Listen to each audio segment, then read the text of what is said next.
Hello, literature lovers. Today we are going to talk about cyberfeminism. It is a genre of contemporary feminism which foregrounds the relationship between cyberspace, the internet, and technology. It can be used to refer to a philosophy, methodology, and community. The term was coined in early 90s to describe the work of feminists interested in theorizing and critiquing, exploring, and also remaking the internet, cyberspace, and new media technologies in general. The foundational catalyst of the formation of cyberfeminist thought is attributed to Donna Haraway's Cyborg Manifesto, third wave feminism, post structuralist feminism, Riotgar culture, and feminist critique of the blatant erasure of women within discussions of technology.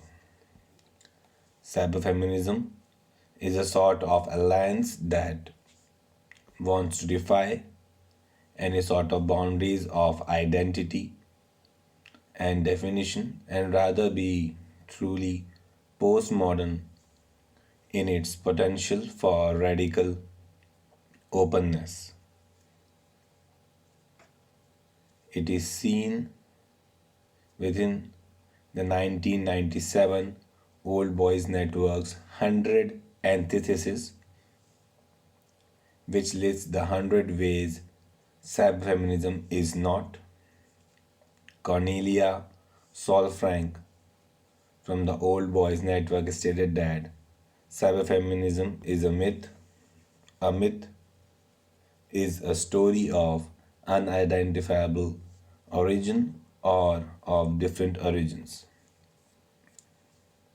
A myth is based on one central story which is retold over and over in different variants. A myth denies one history as well as one truth and implies a search for truth in the spaces in the differences between the different stories. Speaking about cyberfeminism as a myth is not intended to mystify it. It simply indicates the cyberfeminism only exists in plural. Mia Consalvo defines cyberfeminism as a label for women, especially young women, who might not even want to align with feminism's history, not just to consume new technologies but to actively participate in their making.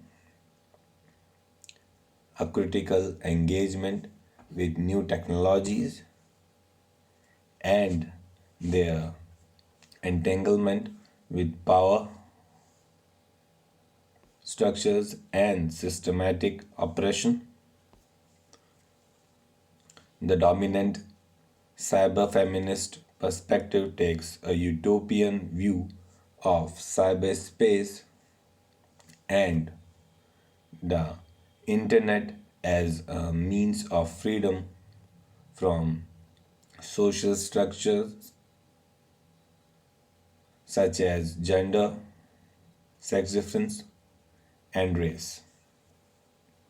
For instance, a description of the concept described it as a struggle to be aware of the impact of new technologies on the lives of women as well as the so called insidious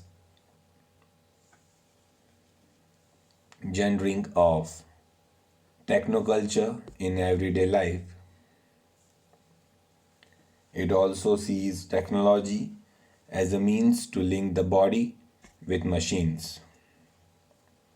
This is demonstrated in the way cyberfeminism, as maintained by theories such as Barbara Kennedy, is said to define a specific cyborgian consciousness concept, which denotes a way of thinking that breaks down binary and oppositional discourses.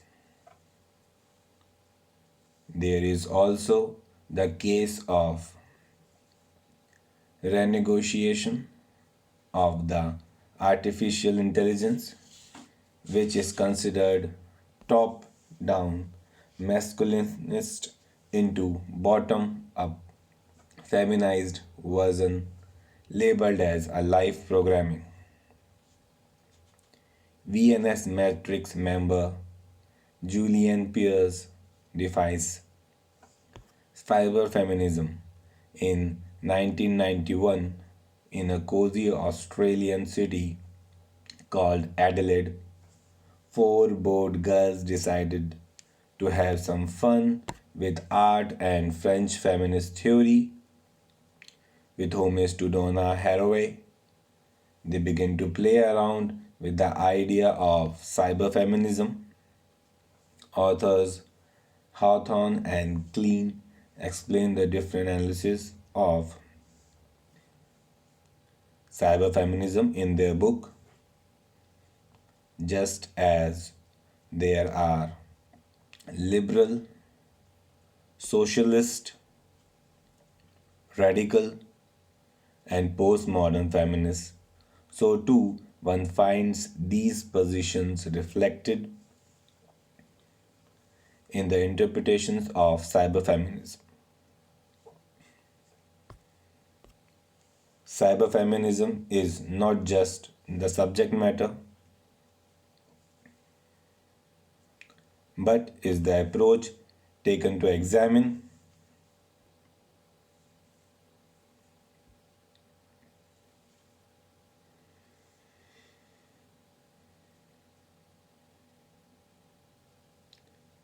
subject matter. For example, cyberfeminism can be a critic at equality in cyberspace, challenge the gender stereotype in the cyberspace, examine the gender relationship in cyberspace, examine the collaboration between human and technology, examine the relationship between women and technology, and more. The timeline can be started with 1970s Schuller Smith Firestone's Dialectic of Sex. Later on, in 1980s, Donna Haraway's essay, A Cyborg Manifesto, Science, Technology, and Socialist Feminism in the late 20th century.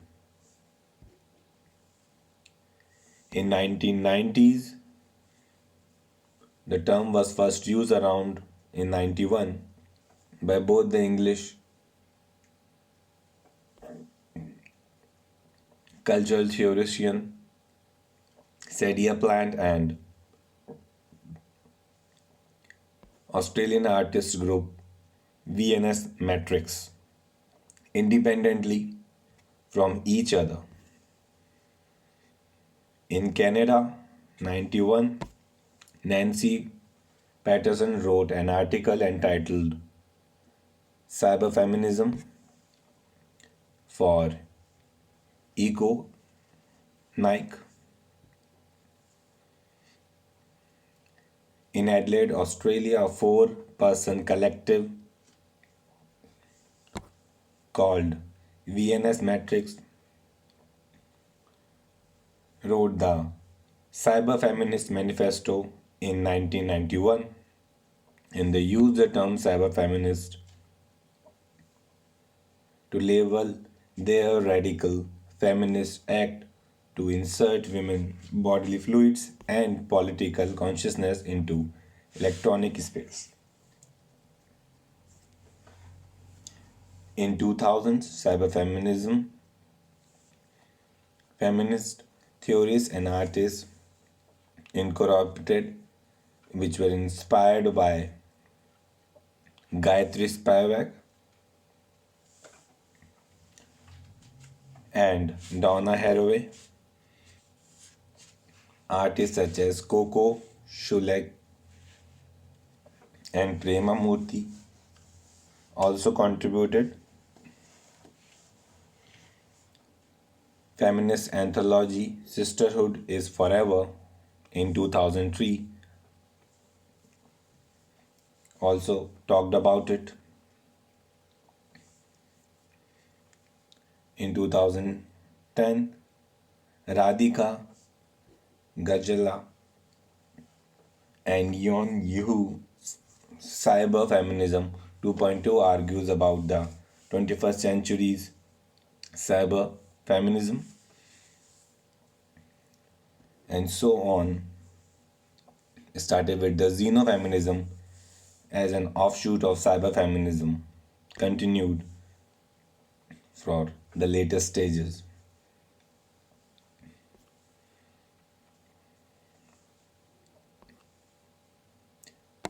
That's all for today. I hope you must have got an overall perspective related to it. Thanks for listening.